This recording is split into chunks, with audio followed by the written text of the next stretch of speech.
Sir, আপনি কোথায়? আপনি নাকি এখনো পৌঁছাননি? আপনি ঠিক আছেন তো? আপনাকে কেউ চিনতে পারেনি তো? আমি একদম ঠিক আছি, তুমি চিন্তা করো না। আমি এমন ভাবে এসেছি যে আমাকে কেউ চিনতেই পারবে না। ওকে স্যার, আমি শুনে নিশ্চিন্ত হলাম। 1 মিনিট স্যার, ফোনটা হোল্ড করুন, অভিজিৎ বাবু কল করছেন। বলুন। ওকে, আমি স্যারকে বলে দেবো। সরি স্যার, আপনাকে আক্ষেপ করালাম। অভিজিৎ বাবু কি বললেন? স্যার, উনি বললেন যে আপনি যার সাথে দেখা করতে গিয়েছিলেন, আপনার দেরি হওয়ার কারণে তিনি চলে গেছেন। কি বলছো তুমি? উনি চলে গেছেন? ওকে, আমি ফিরে এসে কথা বলছি। আপনি চিন্তা করবেন না স্যার। আপনার ভালোবাসা যদি সত্যি হয় তাহলে আপনি যাকে এতদিন ধরে খুঁজছিলেন সে নিজের থেকেই আপনার কাছে এসে ধরা দেবে। কিন্তু সেই দিনটা কবে আসবে? আমি আর কত অপেক্ষা করব? আহা স্যার, স্যার, উনি চলে এসেছেন। ও ও চলে এসেছে? কিন্তু তুমি ওকে কিভাবে চিনলে? উনি নন, আপনার দিদুন, আর এসে আমাকে মারতে শুরু করেছে। আপনি তাড়াতাড়ি আসুন। ওকে, আমি এক্ষুনি আসছি। ছেলেটি চলে যাবে এমন সময় একটি মেয়ে তাকে পিছু ডাকে। Hello, excuse me. হ্যালো, শুনতে পাচ্ছেন? এই যে আপনাকেই বলছি। আরে আপনি কি কানে শুনতে পান না? এই হচ্ছে আমাদের গল্পের নায়িকা। দেখতে সুন্দর, স্মার্ট, শিক্ষিত, কলকাতায় বাড়ি ভাড়া নিয়ে বন্ধুদের সাথে থাকে। মেয়েটি ডাক শুনতে পেয়েও ছেলেটি দাঁড়াচ্ছে না, বরং দুটো হেঁটে চলে যাচ্ছে। মেয়েটি এটা দেখে তার পেছনে ছুটেছে। এই তো ধরেছি। আপনি পালাচ্ছেন কেন এভাবে? আমি আপনাকে কিছু বলতে চাইছি আর আপনি পালাচ্ছেন। এই নিন আপনার ফোন, পকেটে ঢোকানোর সময় পড়ে গেছিল। ছেলের দিকে হাত বাড়িয়ে, ও আচ্ছা দিন। তার আগে বলুন তো আপনি পালাচ্ছেন কেন আর পেছন ঘুরে দাঁড়িয়ে আছেন কেন? ওকে, আমি ঘুরছি। তার আগে বলো, তুমি চিৎকার করবে না? ওখানে অনেক লোকজন আছে, আমাকে দেখলে সবাই ছেকে ধরবে। ছেলেটি সামনের দিকে ঘুরতে মেয়েটির চোখ সেদিকে আটকেছে। ছেলেটির পরনে শার্ট, প্যান্ট, মাস্ক, সানগ্লাস সবই পরেছে, কিন্তু সবকিছু ব্ল্যাক কালারে। বললাম তো, এবার দিন। দেব তো, কিন্তু তার আগে আপনি এটা বলুন তো আপনি এরকম লুকে আছেন কেন? আর লোকজন আপনাকে দেখলে কি হবে? বাই এনি চান্স আপনি চোর না তো? কি? এমনি এসব কি বলছে? 1 মিনিট। তার মানে আমাকে চেনে না। আজকের মতো বেঁচে গেলাম। এই, আপনার বাজে বকা বন্ধ করুন তো। আমাকে দেখে কি আপনার চোর মনে হয়? আর কোন চোরকে আপনি এইভাবে সেজে থাকতে দেখেছেন? দিন ফোনটা দিন। এটা তো আপনি ঠিকই বলেছেন। এই, আপনি কোন মাফিয়া অথবা গ্যাংস্টার না তো?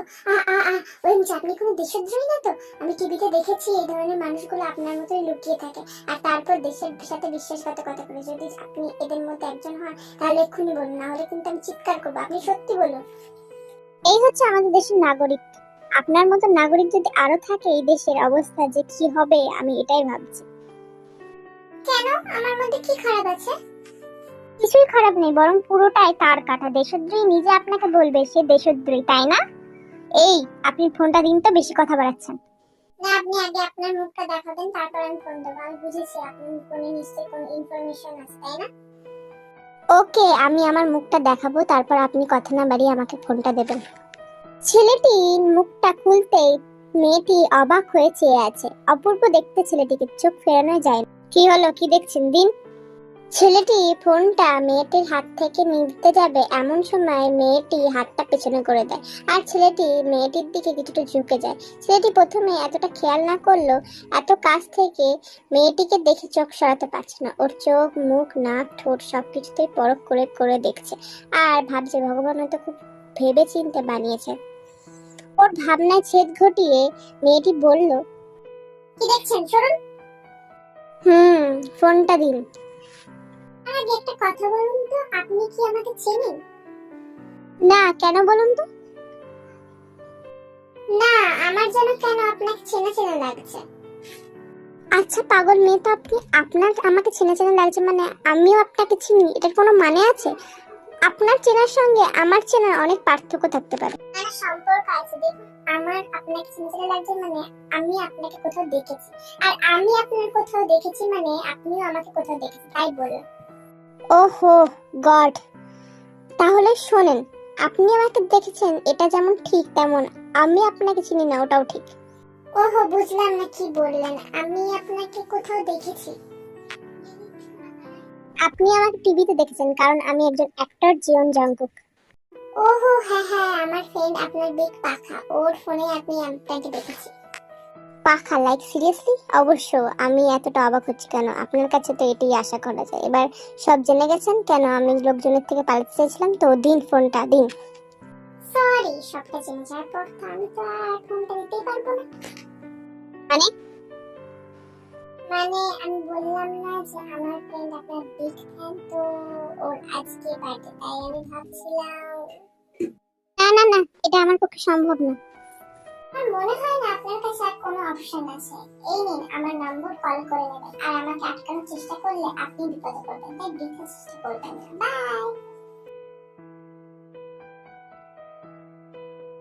উফ, একটা ঝামেলা শুরু না হতে হতে আর একটা ঝামেলা শুরু। আহা, আরে দাঁড়াও দাঁড়াও, কি করছো, মারছো কেন? দেখো দিদুন, তুমি যদি আমাকে এভাবে মারো, এই যে বাহিরে দেখছো, আরে ওইদিকে কোথায় দেখছো? এদিকে সোজা দেখো।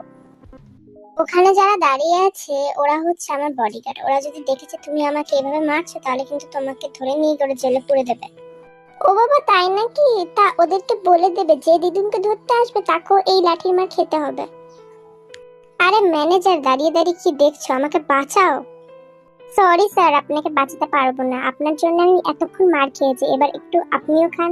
বলে আবার বসে বসে বাদাম খেতে শুরু করে দেয়। জাঙ্কুক আর তার ম্যানেজার সোফায় বসে একে অপরের সাথে ঝগড়া করছে। হা হা হা, দেখেছিস তো, এরকম দিদুন কার হয় রে বলতো? কোথায় অনেকদিন পর আসলে একটু আদর করবে, মজা করবে, তা না মেরে হাড় ভেঙে দিল। না রে, তুই আর আমি দুজনেই জানি উনি তোকে কতটা ভালোবাসেন, আর এটাও জানি এরকমটা কেন করলেন। তার আগে এটা বল, তুই কেমন ম্যানেজার রে? তোর বসকে মার খেতে দেখতে পারলি? তোর একদিনের স্যালারি কাটা। তাই নাকি? তুই বোধহয় ভুলে যাচ্ছিস আমি শুধু কাজের সময়তেই তোর ম্যানেজার, বাকি টাইম আমার বেস্ট ফ্রেন্ড। তোমাদের গল্প শেষ হয়েছে? তাহলে আমি কিছু বলতে চাই। বলো না দুজন, কি বলবে? আর নতুন করে কি বলবো? তোমার মা কাল ফোন করেছিল আর বলেছে উনি তোমার জন্য পাত্রী পছন্দ করেছেন, তোমার মতও জানতে চেয়েছেন। কি? Mr R M and Mrs জিনকে বলে দিও আমি ওনাদের বাবা মা হিসেবে মানি না, তাহলে ওনাদের পছন্দ করা পাত্রীকে কেন মেনে নেবো? আর তাছাড়া ওনাদের কি অধিকার দিয়েছে আমার ব্যক্তিগত ব্যাপারে মাথা ঘামানো? বলেই জাঙ্কু কুলের ধারে চলে যায়। ম্যানেজারও তার পেছন পেছন যায়। জাঙ্কুক, আমি জানি তুই কেন এরকম করছিস, আমি এটাও বলবো না যে তুই ভুল করছিস, কিন্তু একটা কথা বলবো, প্রায় 15 বছর হয়ে গেছে তুই ওনাদের ছেড়ে আছিস, ওনাদের সঙ্গে দেখা করিসনি, কোনো কথা বলিস না, কোনো যোগাযোগ রাখিস না। এবার তো থাম, ওনারা নিজেদের ভুল বুঝতে পেরেছেন, তুই পারিস না সব ভুলে গিয়ে ওনাদের ক্ষমা করে দিতে? সরি, তুই বোধহয় ভুলে যাচ্ছিস, যেটা অজানায় হয় সেটাকে ভুল বলে, আর যেটা জেনে শুনে করা হয় সেটাকে অন্যায় বলে। আর ভুলের ক্ষমা হয় কিন্তু অন্যায় নয়। ওনারা জেনে বুঝে এটা আমার সামনে করেছে। ওনাদের জন্য আমার ভালোবাসার মানুষটা আমার থেকে অনেক দূরে চলে গেছে, আমি ওনাদের কোনোদিনও ক্ষমা করতে পারবো না, ততদিন পর্যন্ত নয় যতদিন আমি ওকে খুঁজে পাচ্ছি। স্যার তাড়াতাড়ি চলুন, আপনার দিদুন। কি হয়েছে দিদুনের? দিদুন, তুমি ঠিক আছো? আমি ঠিক আছি, হঠাৎ বুকে ব্যথা শুরু হয়ে গিয়েছিল, তুমি জানো আমি আর বেশি দিন বাঁচবো না। তুমি এসব কথা কেন বলছো? তুমি তো জানোই আমি ছোট থেকে তোমার কাছে মানুষ হয়েছি, তুমি ছাড়া আমি কিভাবে থাকবো বলো? এই জন্যই তো বলছি তুই বিয়েটা করে নে। আমি একটা নাতবউ দেখতে চাই 2 দিনের মধ্যে, আমি আর কোনো কথা শুনবো না। কিন্তু জাঙ্গু, 2 দিনের ভিতরে মেয়ে কোথায় পাবে? ওসব আমি জানি না, যদি ওর পছন্দের কোনো মেয়ে থাকে তো বিয়ে করুক, নয়তো ওর বাবার পছন্দের মেয়ে তো আছেই। হা হা হা, হাসালেন। জাঙ্গুকের মনের মানুষ তো আছে, কিন্তু তাকে খুঁজে পেতেই মনে হয় সারা জীবন লেগে যাবে। আছে তো আছে, তুমি দেখে নিও দিদান, আমি কালকের মধ্যে তাকে তোমার সামনে নিয়ে আসবো। না না, শুধুমাত্র নিয়ে আসলেই হবে না, বউ করে নিয়ে আসতে হবে।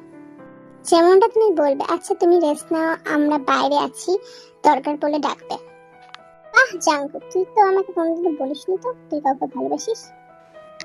ভাই, ওটা আমি মিথ্যা বলেছিলাম, আমি শুধুমাত্র একজনকে ভালোবাসি, সেটা হচ্ছে এই। আমি তোকে কিছু বলছি তো, দেখি তো তুই ফোনে কি দেখছিস। কিছুই না, বেঙ্গলি মেট্রোপলিতে যদি কোনো মেয়ে পাওয়া যায় তাই আর কি।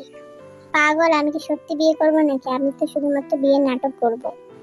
দিদুন জানতে পেরে গেলে তখন? আরে প্রত্যেকবারের মতন দিদুন 1 মাসের জন্য এখানে থাকবে, আর আমি একজন অ্যাক্টর, 1 মাসের বিয়ের নাটক করতে পারবো না। বলছি তাহলে না আয়ুকে কল করি, ও এমনিতেই তোকে পছন্দ করে, সাথে অ্যাক্টরও, ও তোকে না করবে না। এটা ভালো দিয়েছিস, চল কল। আরে আরে, আমি তো ভুলেই গেছি, আমার তো ফোন ওই বদমাশ মেয়েটার কাছে। চল আগে গিয়ে ফোনটা নিয়ে আসি, তারপর রাতে ভাবা যাবে।